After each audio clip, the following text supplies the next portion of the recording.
All right, everybody, welcome back to Beans No Ball. I see up and early for week 11 edition of Sunday Chat.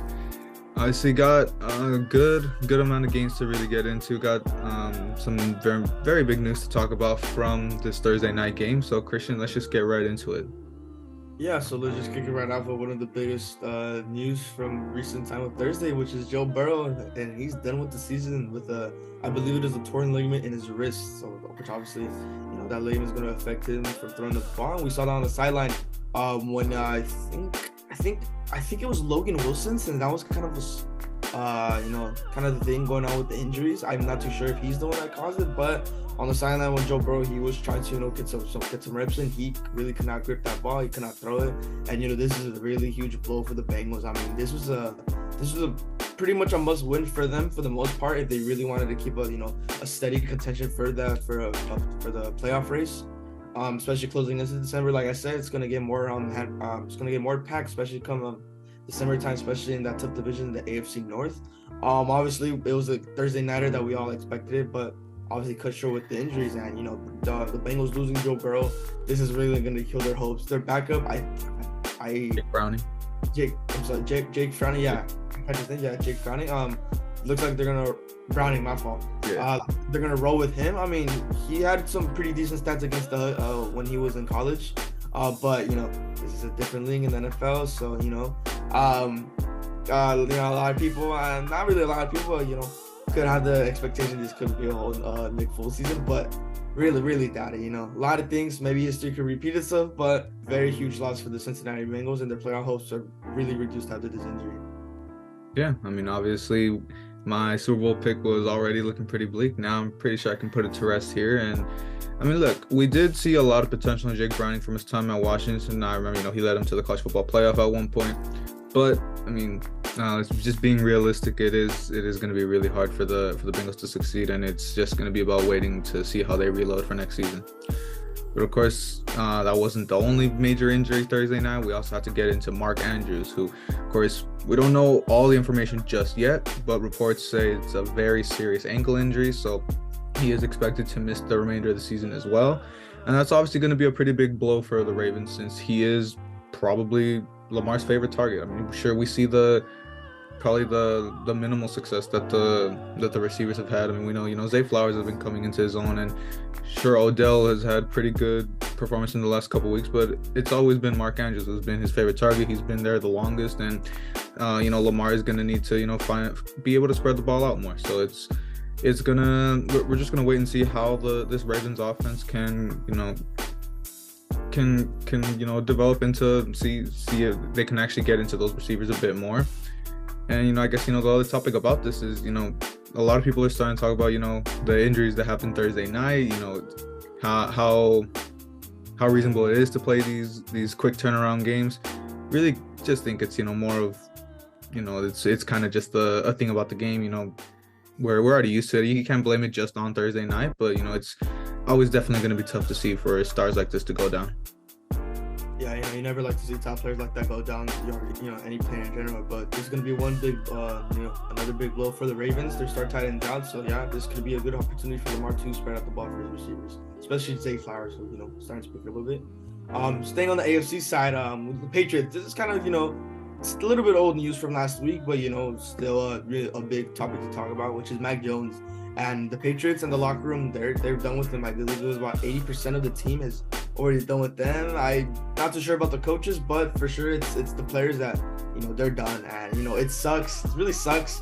But I mean, realistically, Mac Jones, after 3 weeks, after week 3, he just really couldn't do anything because, I mean, really, he was doing good for the most part for just 2 weeks, and he looked like it was like a Kirk Cousins season. They were doing good, but they weren't winning. But I think past week 3, week 4, he just wasn't getting it done. But you can make the argument. He doesn't have help. His O-line's a little chippy. I believe his star receiver was Juju, and I mean he really couldn't do much either. Defense for the most part, they were keeping themselves in the game for the majority of the football season, but defense is still a big thing that they couldn't get anything done. But with Mac Jones, it's over. I wouldn't be surprised if he gets benched by Bailey Zappi sooner or later, which it could be the case.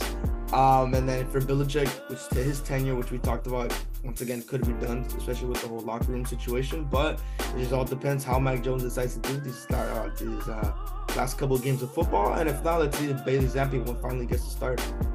Yeah, I think it's definitely gonna get into the hands of Zappy, and obviously they'll probably be in the market of getting a new quarterback come this next offseason. But of course, keeping it with the Patriots, got other news. Obviously, we know Bill Belichick is on the hot seat, and if he is let go, and if the Chargers do let go of Brandon Staley, he is expected to be the top candidate to take over that Chargers job.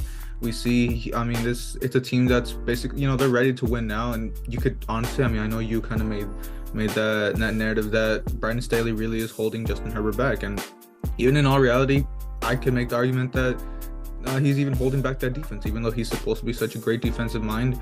You would think now with, hopefully to see if Belichick really does still have it. You can see what he can do if he gets his hands on that, pretty underwhelming Chargers defense, and see if he could actually turn it into one of the top units in the league. And obviously see what he can get out of Justin Herbert. We saw how great he meshed with such a great quarterback with Tom Brady. Now we'll see if he can have the same kind of success with a really good quarterback in Justin Herbert.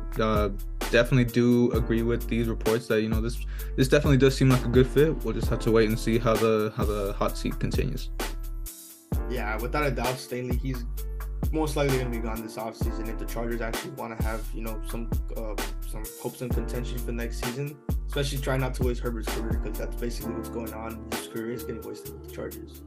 And moving into the NFC side now, one of the notable news, especially for me, is Frank Reich. We got a game against the Carolina Panthers that we should get the win on that, which I'll elaborate a little bit later. But Frank Reich, he will be taking over the play calling duties for the game.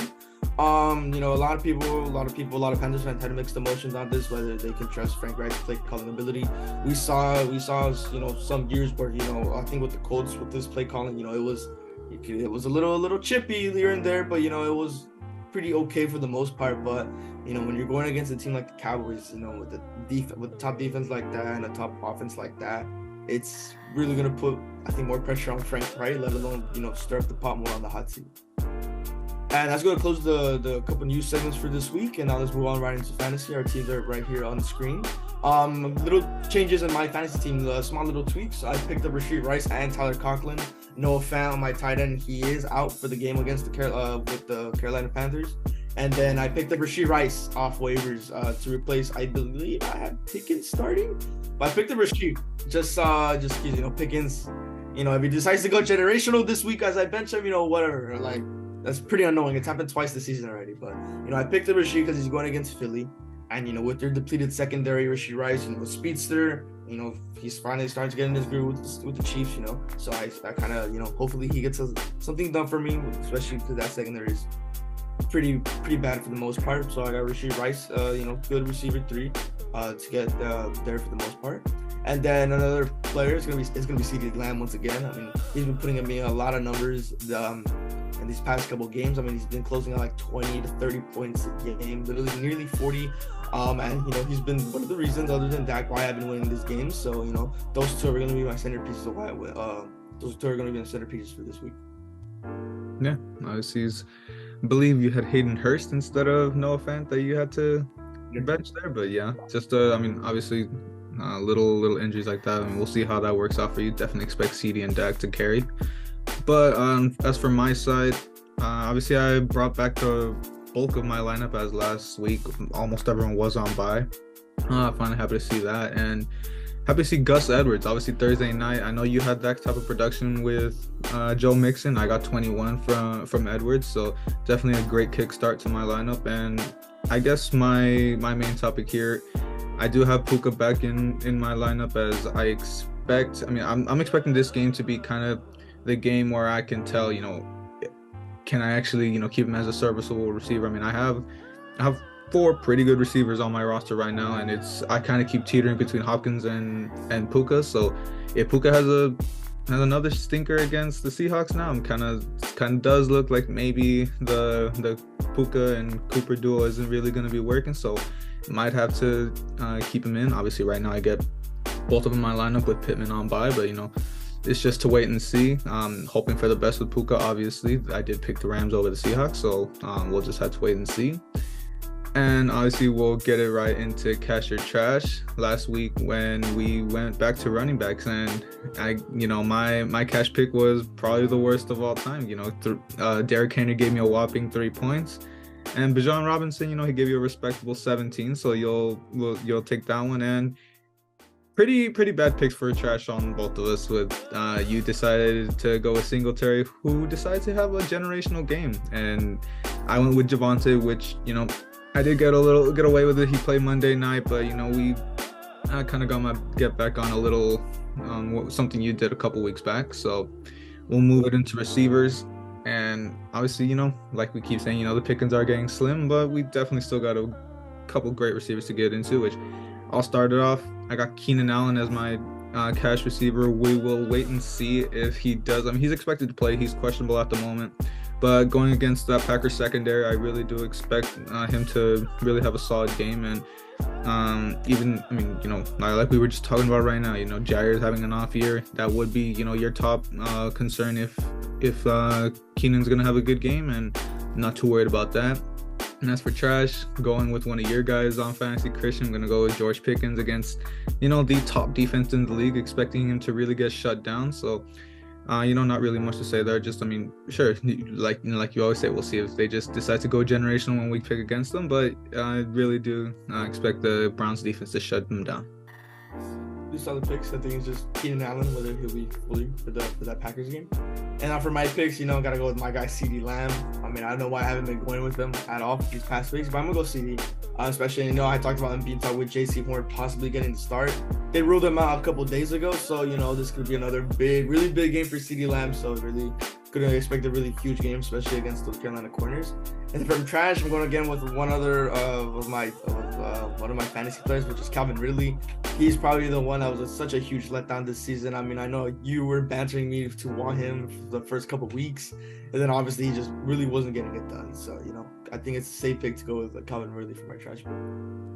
Yeah, so obviously, like you said, we got 2 of your fantasy guys as our trash picks. You do have them on your bench, so hopefully they actually do come out. But that is going to wrap us up for the Week 11 Sunday chat. Definitely got a lot of good games to get into here. Nice getting into the holiday spirit into next week. We'll definitely have some good videos for you guys there. Hopefully everyone can stick around for that. I always appreciate all the support. Thank you guys for watching, and we'll see you guys soon.